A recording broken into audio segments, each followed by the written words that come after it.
Driving Culture Forward. This is HYPEBEAST Radio. This is Ben Rosen. I'm here today with artist, creator, filmmaker, what else? Shoe designer. How many other things do you have on your plate right now? But Daniel Arsham, thank you for making some time, sitting down with us today. Sure, my pleasure. Yeah. So, you've got a pretty crazy week. You've got the Lunar Garden stuff coming up. I know you got a Future Relic in the works, and you just got off of your short film, Hourglass, which is kind of where I wanted to start, because I think the funniest thing for me is that the central conflict of that film is literally between you and someone like me, is with an interviewer. Sure. It's really, I feel like you have a hard time either like explaining, or you definitely have like is explaining yourself the hardest part of what you do to like No, the press? it's actually not. And in many ways, that film was, and that interview in the film was staged. So even though the film feels somewhat documentary style, it was all scripted. And, part of it is playing with people's expectations about what a documentary scenario, looks and feels like, and creating a little bit of tension with that. Yeah, and I definitely think that there was like sort of this conflict where it was like you're getting asked questions like, you work a lot with time. Right. It's kind of like abstract questions that are difficult to answer. And I feel like that's also it's a result of the fact that a lot of your work deals with heavy concepts, like more specifically like time and space, or like your two, in my opinion, like your two biggest focuses, right? Sure. And so going off of the contents of that film, let's start with a sneaker question. What was the significance? Why did you choose the Adidas New York silhouette in particular? I know there's a vignette in there, but like you said, it's fictionalized. I mean, when I started speaking to the team at Adidas about, which silhouette I wanted to focus on, I went back into the archive and I was really looking for something that I remembered that I had, and I didn't really know what that was until I saw it. It was really about sort of remembering this shape and this icon. And also, as you saw in the end of the film, the story is continuing. Yeah. So we have a couple of other things in the works, and I wanted something that focused on the past. We're working on something that's more about now, which will come out at some point, but something that I could really tell a story with. And the New York ended up being that. Yeah, and so I really like the idea of you being the only fine artist on the Adidas roster as well. They haven't really, branched out in that sphere as much, but I definitely think that, I was wondering if you thought that there was anything that, the sneaker business could learn from the art world as well as vice versa. Is there any sort of is there any cross-pollination as someone that's worked on both sides of the fence now? I mean, it's interesting because this whole project to me felt like less about a sneaker project and more about making this film in which the sneaker was like a prop, right? Mm-hmm. In some ways quite similar to the way that I've approached Future Relic, right? This kind of ongoing film project that has these props in it that are very evocative, and I love film. It's been something that's influenced me and kind of a favorite pastime. And I always thought about what it would be like to own a prop from, one of my favorite films. Like a Kubrick movie or whatever, something in the background. Sure. And, Future Relic was very much a part of that. And as that project develops, we have... I haven't really talked about this much, but we have a whole section of this film that I haven't released yet that we shot with Mahershala Ali it was like the middle of last year. So I'm considering now what's going to happen with that section. It's a whole middle part of the film with Mahershala, and Juliette Lewis is in that as well.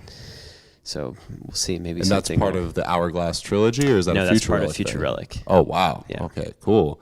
And wow, I had no idea that was going to happen. It's funny because we shot all of this stuff before Moonlight, before really any of this big moment that he's had. And when he was shooting Future Relic with us, he was shooting House of Cards and Moonlight at the same time. So he was shooting House of Cards in Baltimore, flying down to Miami to shoot Moonlight, and then doing these overnights with us in Jersey at the Saarinen building that we shot at. And I was, talking to him about this afterwards, like, how the hell did you manage? Yeah, how did you manage that time? These three very different characters. the guy is one of the more talented people that I've ever come across, and such a cool guy and very devoted to his craft. And you've got like a really cool, like a roster of collaborators, I would say too, because I mean you worked with James Franco for the Future Relic series before as well, right? Yeah. How did those and Pharrell on the travel? What's the name of the play? It's an opera, I believe. Rules of the Game. Right, and that's traveling the world right now. So how do you go about? Do you collaborate with just friends? How does it work? Are they mostly organic? I mean, certain people start out as friends and become collaborators, and other people, I didn't know Mahershala or Juliette Lewis before. Both of them were introduced to me through film contacts, and they've become friends after that. But this idea of collaboration in some ways is very foreign to the type of work that I make here in the studio, which, a lot of the work is very, I would say, self-motivated and self-driven, right? I kind of define the aesthetic of what I make. And in film and in theater, you rely on a whole host of talented people. The cast and crew, and people who are masters of a craft that is so foreign to me, right? I worked for many years as a stage designer for Merce Cunningham, and he had a process of collaboration that I took a lot from and I learned a lot from. And his process was very much about trusting other people to execute what they do best and sort of leaving them to it, right?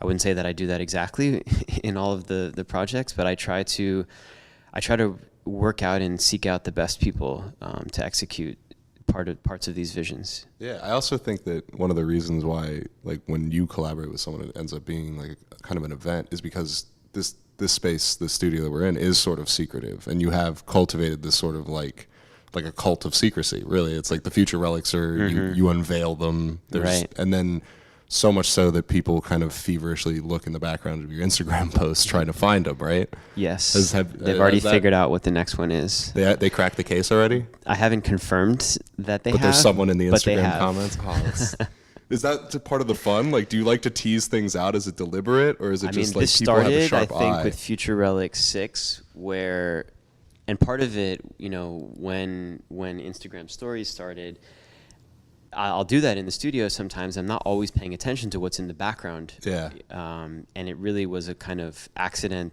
of revealing something.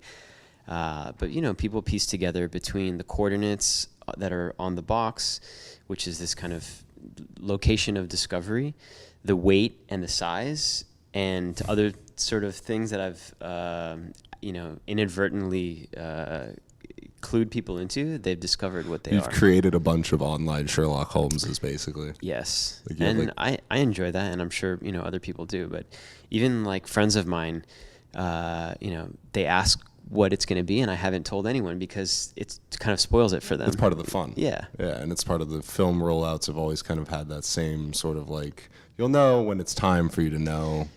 Yeah, and, part of the whole experience with the object is mixed up with all of that, right? And if you remove some of that, the experience is a little bit dampened. Yeah, and I kind of like that one of the Future Relics is specifically a camera, and then you've taken to Instagram very well as like someone that documents, it's like a diary almost, I would say, right?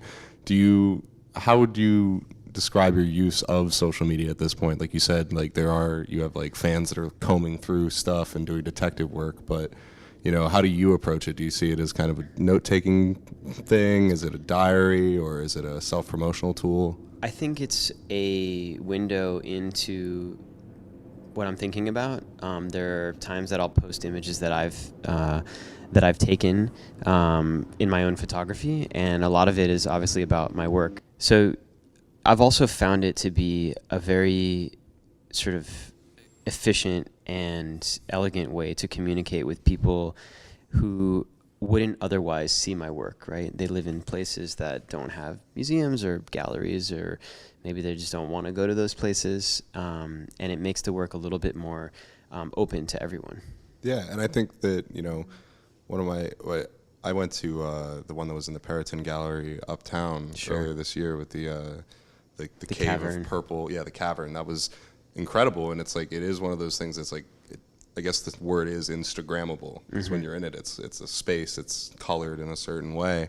And the funny thing is I've been making work like that for before Instagram existed, and now it's become a thing that you can call it something, but right? Yeah, I feel like it's reverse It's more engineered. about I've always made space that I felt was about experience, about moving through a space, and about the experience of seeing an exhibition as a kind of story that unfolds, and that does lend itself quite well to image taking and image making. And visual storytelling, I think, Yeah. is sort of like, because of the films that accompany some of these things, Sure. that kind of narrate or like diegetically explain like what's going on in it. And one of the things I think Instagram doesn't capture is like the sense of scale. Like, I think that that's the one thing where, unless, you know, you're there, you can't really process it, because I feel like the beach is a perfect example where like you could see a photo of someone in a ball pit and think, oh, Right. But then when you see it and it's literally the size of the entire gallery, it's kind of, you know, there's a moment of awe there. And I was wondering, what draws you to the projects of that kind of scale? Because you will inhabit an entire, your exhibit in Moscow that's coming up is supposed to be massive, right? What draws you to those large in projects? some cases it's an opportunity, and in other cases,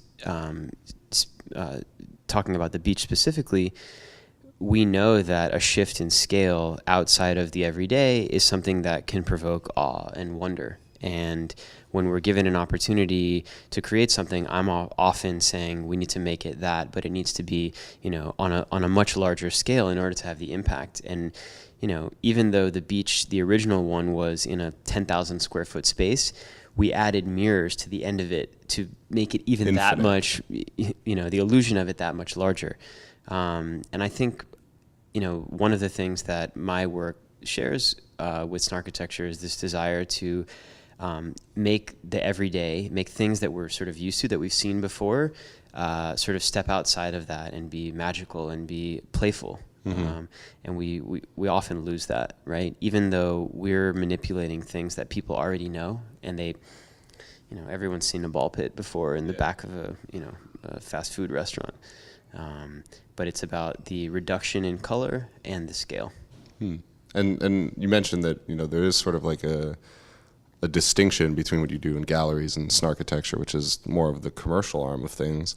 How does the process differ between the two? Is there like what's your conversation with? I wouldn't say that it's more commercial necessarily, because I think in the world of architecture, Snarkitecture is considered this like bizarre anomaly. Like, we don't really make architecture, we don't really make art. It is avant-garde still.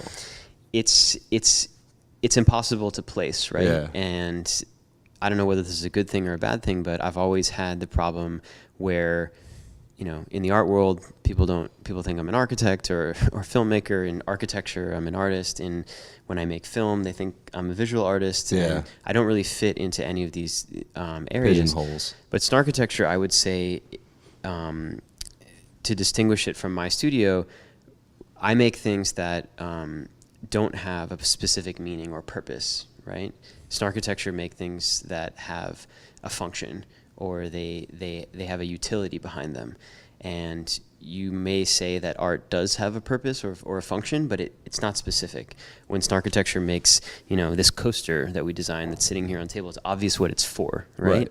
And I think that's really the distinction, is that the function is specific to the object. And what's the process like when you're working with like a client, say with Snarkitecture? What's the conversation like? Like, what is a conversation with Ronnie Feig about a Kith store like? How do you get that concept from sketchbook to reality? I mean, it's changed drastically over time, and I think, you know, as Kith has grown and as Ronnie has sort of expanded, in the beginning it was all of us sort of figuring out what does the Kith experience look and feel like. And I think, you know, Ronnie knew exactly what he wanted in terms of the concept and what the experience would be, but what that would look like and feel like and smell like, and, you know, the sound and everything about that was something that we've discovered over time. And we've been refining it, you know, a lot. We started with the Bleecker store. We expanded to the Brooklyn store, which was a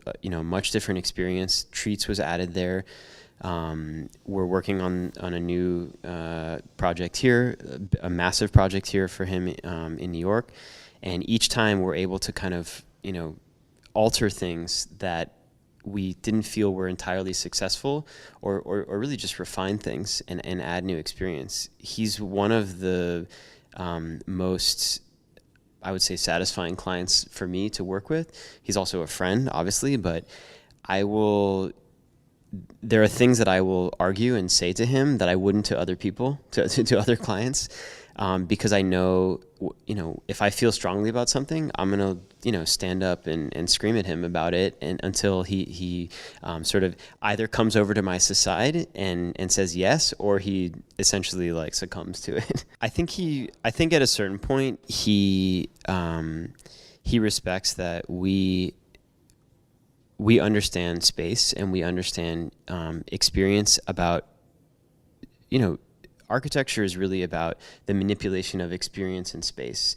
And that's not what Ronnie does. Ronnie manipulates, in some ways he actually is a kind of an artist in a way, in that he takes things that we also know, all of these collaborations that he's done with vintage brands and Coke, and he reinvents them, right? He's manipulating them for new purpose, and this is really what I do also as an artist. Yeah, I think there's a lot of tapping into the same vein of like nostalgia, memory, like kind of like shared experiences. Yes. And also probably like sneaker silhouettes, the same way that you were saying, like you remembered the Adidas. Well, I've learned a lot from him about that, because I don't think that, I certainly had, my collection, but it's very different now from what it was 5 years ago when we first started working together. Yeah, I think your mailroom kind of changes shape over Yes. time with that. And I read somewhere, I heard somewhere that you went to Cooper Union in the city, but you also said that most of the important things you learned about the art world were like extracurricular or outside of the classroom, I think, or something to that effect, right? Yeah, I went to school here in New York. I graduated from Cooper in 2003, and I actually returned to Miami after that and started an exhibition space with some friends of mine that was in like an old house that we gutted and essentially built a gallery in it. And in school, I don't think that most of the sort of material things that I work on now, all of the casting techniques, all of the painting techniques, those are not necessarily things that I learned in school, right. But what I did learn in school was how to manipulate material to have meaning, mm-hmm. or to have potential meanings, right? And how to think about what the manipulation of materials can convey. And I think that was the kind of the core of my education there. I learned all of the basics of casting and painting from there that I've built off of, but most of the things that I produce here in the studio, the techniques for them didn't really exist. I had to reach out. I had to create it, right? There's no existing technique for casting crystal or volcanic ash or some of the more exotic materials that I work with. Right. That kind of answers the basic question, but it was more or less like, do you believe that art school is necessary or like a prerequisite, or is it just kind of, because like you said, I've had a lot of people ask me specifically about graduate school, which I happen to think is a complete waste of time and money. Yeah. This is something that Werner Herzog, the director, has said, but you would gain more from either working for free for someone that you respect, or just walking from Moscow to Paris than you would from 2 years in art school, in graduate school. I think undergraduate art school, at least in the United States, it's sort of consistent across the board, and it's really about finding the artists who are professors who you're interested in how and what they make, and finding mentors to study under. And I did that in school, and I continued to do that after school, working under people like Merce Cunningham, and I, was able to spend time with Robert Rauschenberg and people that were kind of legends to me. And I've continued to do that, up to this day by working with people that I respect. I may be working with them, but I'm still learning from them. Right. And I wanted to go back to when you mentioned right after graduation or when you finished school, you came back to Miami, right? Yes. What was that scene like? Because like you mentioned, it seemed like it was a very like DIY kind of like. It was very different from how it is now with Art Basel and all of that. There was a moment in time where the art fair was new, and having a studio there as an artist, when people came in December, they would come and see studios, and they would come and visit artists who are from there. And that's how I met Emmanuel Perrotin, who has been my gallerist since 2003. But it's very different now. The art scene there, I think, is struggling because of this yearly event that focuses. Yeah, it kind of focuses all the attention. And there's so much going on during that week that it's difficult for people to actually step outside and go see the work of artists. So, I mean, I would say I was extremely lucky to be in that moment of time there when that scenario existed. And you mentioned the relationship that you have with Emmanuel. How important is an artist relationship with like a gallerist, whether they're super established? Like, how do you go about building a relationship like that, especially for someone that may have just graduated from art school? I mean, I would say a lot of it had to do with the fact that we made our own space. He happened to be in Miami and asked some collectors and the director of the museum what he should go see, and we had this space that was locally making a little bit of an impact, and so he came to see us. But I think Emmanuel is very different from a lot of other gallerists that I've come across in today's age, and I think he's much more similar to these sort of legendary dealers like Leo Castelli from back in the day, who really had a close relationship with artists. We're not that far apart in age, and when he started the gallery, or when I first started working with him, he was my age, the age that I am now. So when I think back to that moment, 15 years ago, it's such a odd. It's difficult for me to see from his perspective what was so different about what I was making at that moment in time versus the thousands of other artists that he certainly came across. I think part of it is that he looks not at what he thinks is being made in that moment, but where this artist will go in the future and which directions they can take.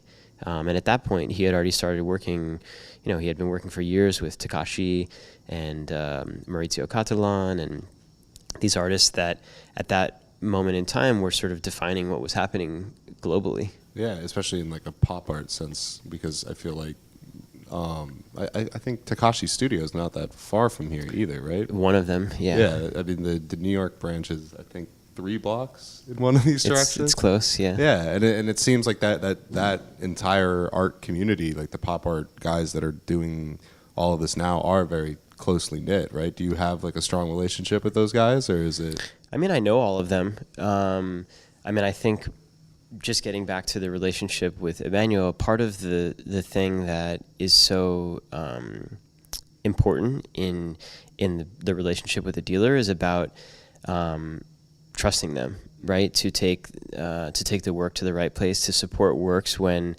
there's no commercial viability of them, and he's supported projects that I wanted to do, including museum exhibitions and other things that at the time they were a bit a bit crazy, to support. But he's somebody who's certainly willing to take the risk, and when he gives advice about work, whether it's about how it may be interpreted, the materials of it, I'm listening, Yeah. Which I would say is not necessarily the case from all of the other people that I've come across in the art world. And so to go back to the Hourglass film for a minute and to talk about a lot of what you're working on here in the studio is kind of stuff that you mentioned elsewhere that won't be seen for years. And Hourglass has this idea of playing with time and kind of like seeing a project on the wall where it isn't just yet. Is that sort of like a constant thing for you? Is time like your only deadline, more or less? I mean, I always want to see things as soon as I've thought of them. I want them to exist in the world. Mm-hmm. But the reality of manipulation of materials just doesn't marry to that. So a lot of the things that, people are seeing today are things that I started 2 or 3 years ago and have either through their material taken this amount of time, or they were planned for exhibitions that are planned for this fall. Most of the stuff that's in the studio now is for exhibitions that are in 2018 and 19 and beyond. And some of it at this stage is just experiments with new things. But those are also things that occasionally I will share, on my Instagram or other social media channels, just in terms of like what I'm thinking about, and how I arrive at these exhibitions 2 years later. People can look back and sort of see where the origin of those were. Wow, and so you've planned out your schedule 2-3 years in advance, and you've got movies, like you said, you've got films coming down the pipeline. Is it hard? Do you ever feel spread out thin amongst all of these projects at one time, or is it kind of like at this point of view multitask, or what's the method to handling the madness? Because it does seem like there's a lot going on. One of the most important things that I learned early on was that the things that I say no to are almost as important as the things that I accept to do. And there's a lot of projects that I just can't take on that I would love to, in some cases, but I have my team here, and it's a very well, functioning kind of machine. And I also keep things at a different time scale. So there are things that I work on that are shorter in time span, and they keep things moving through the studio and keep ideas moving at a different pace. It can be frustrating to be working on exhibitions that are not happening till 2019. And, each time that I arrive at an exhibition, I'm like, man, we started talking about this in like 2014. And yeah. now, when you think about where you're going to be in the future at that moment, it's very hard to fathom everything that will be happening around that. But I suppose it's also why, like in Hourglass, it's like when they ask you questions the night of the premiere, where it's like, what are we dealing with here tonight? And it's kind of like, if you had asked me that 2 years ago, I might have had a much sharper question or answer ready for you. Mm-hmm. And so does it feel like you're like rehashing, or is it rehearsed? I don't know. That was all scripted, yeah. But there does tend to be certainly in interviews, there are topics that come up over and over again, right, about the work, and I want to find many ways to talk about these things, right, so that people can understand them really fully in depth. I tend sometimes to get into a zone where I'm talking about things in a particular way, and film and exploring these other mediums allows me different channels to talk about similar ideas. Right, so you get to use like a different vocabulary instead of... Exactly. It's like a different language, literally. I may be talking about time in the film works, I may be talking about time in the sculptural works, but it's a different sort of execution of that idea. Yeah, and I think that the way that you play with gallery space when you're doing studio work versus the Snarkitecture stuff is pretty distinct as well. Mm-hmm. Like the one piece with the human-shaped hole knocked through all of the walls. Right. Right? Like that versus, say, walking to a Kith store and seeing... I don't know how many Air Force Ones are on the ceiling, right. But that kind of like, there's definitely like a distinct, you can feel, I guess, sort of a different approach to it. Yeah. You know what I mean? And then, yeah, one of our recurring questions, something that we always try to ask people is more or less like words of wisdom, kind of like if you had to give advice to a 13-year-old version of yourself looking to get into this, what kind of advice would you give that past Daniel from the Hourglass films, if you could, if you had to kind of offer him the sagely advice of Daniel today? I mean, one of the things that I've sort of come to realize over time is, especially when you're studying in school, there are people that you may be around who can have a huge influence, right, on your way of thinking. And oftentimes, I think, as an artist, when you're in school, there are particular types of work that you may like, that you may be interested in, that may not be necessarily what you should be working on or what you may be good at working on. And I think one of the largest things that it's taken me, 15 years to get to this point, but is about trusting my own instinct and not always knowing in the beginning where I'm going to arrive. But it's this sense of really kind of trusting that even though you may not know where something is going to go, that the direction that you're heading will sort of get you there. I don't know if that's like an eloquent way of saying it. No, I think that I like the point of like making a distinction between like admiring someone and kind of like replicating them or imitating them as well. Yeah, I think that's a pitfall that a lot of younger people have. Certainly, and when you're in school, part of the thing is to imitate in order to learn how something is made. And these are actually exercises that you will go through in your studies. It's really more about there are certain types of artists that I greatly admire and respect.